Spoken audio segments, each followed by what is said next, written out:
My fellow South Africans, today I wish to address you about the National Dialogue, an initiative that has been in discussion by a number of leaders in our country and many other people for some time.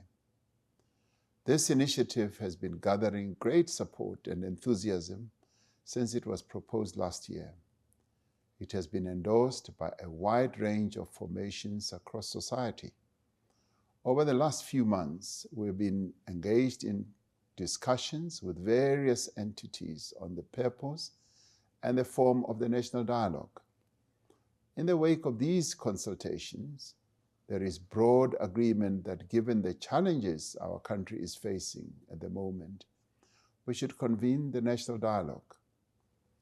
The idea of holding a dialogue is not a new concept in our country. In many ways, having dialogues is part of our DNA as a nation.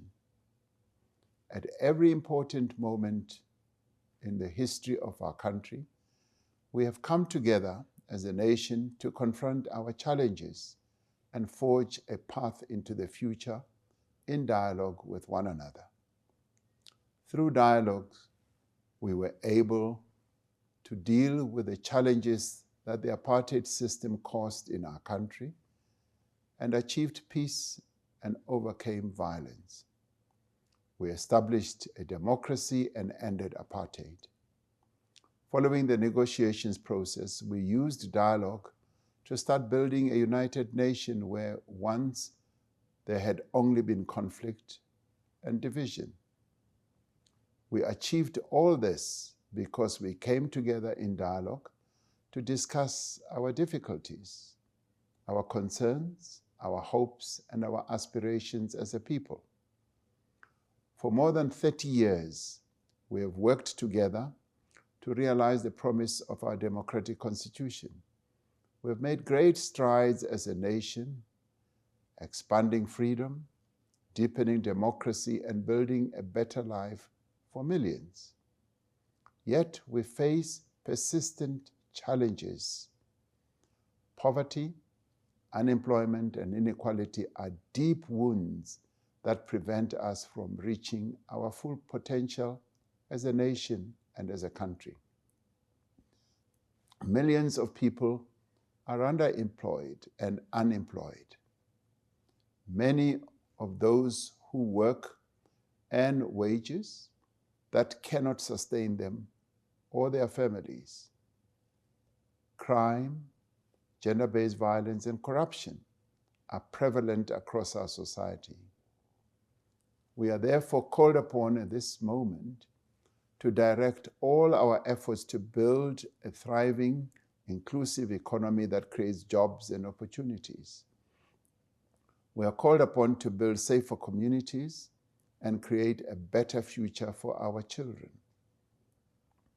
We are also called upon to give all sectors of our society, men and women, young and old, persons with disabilities, the LGBTQI community, and urban and rural people, a voice to determine how we address the problems of today and build the South Africa we want for future generations.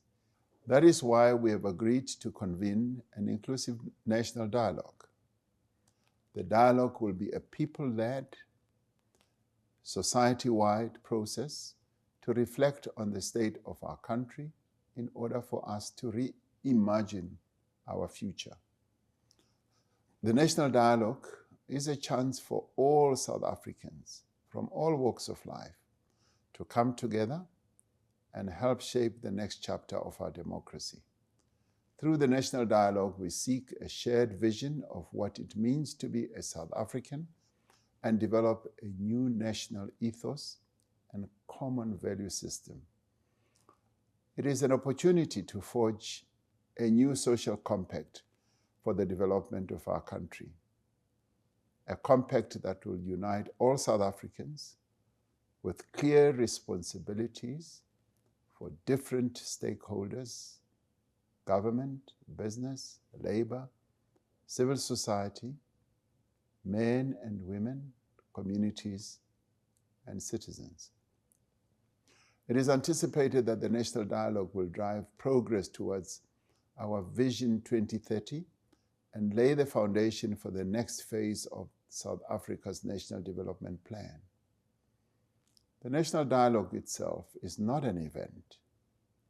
Rather, it will be a participatory process that unfolds in phases, from local consultations and sectoral engagements to provincial and national gatherings.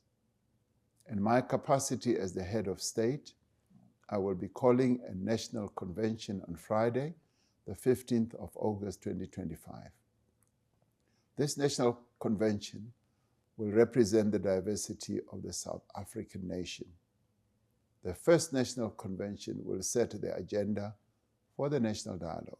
It will be a representative gathering, bringing together government, political parties, civil society formations, business, labor, traditional leaders, religious leaders, cultural workers, sports organizations, women, youth, community voices, amongst others.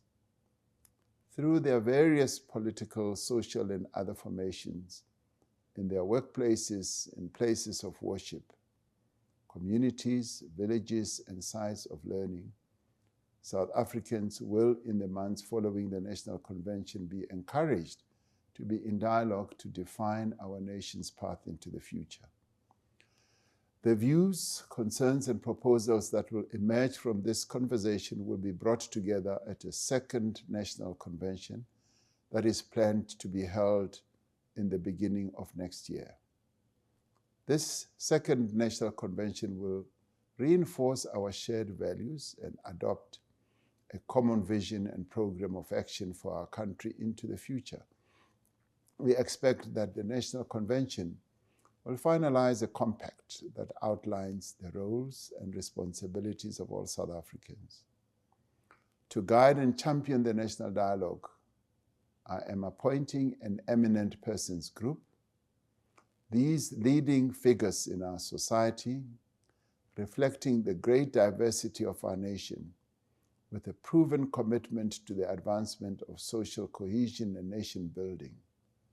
Members of the eminent persons group are Dr. Brigadier Bam, former Independent Electoral Commission chairperson, Mr. Robbie Brozin, entrepreneur and business person, Judge Edwin Cameron, former Constitutional Court judge, Mr. Mani Dipicho, former Northern Cape Premier, Dr. Desiree Ellis, Banyana coach and football legend, Ms. Ella Gandhi, peace activist and stalwart, Professor Nomboniso Gasa, researcher and rural activist, Mr. Bobby Gotzel, a business leader, Dr. John Kani, award-winning actor, Mr. Siya Kolisi, Springbok captain and world champion,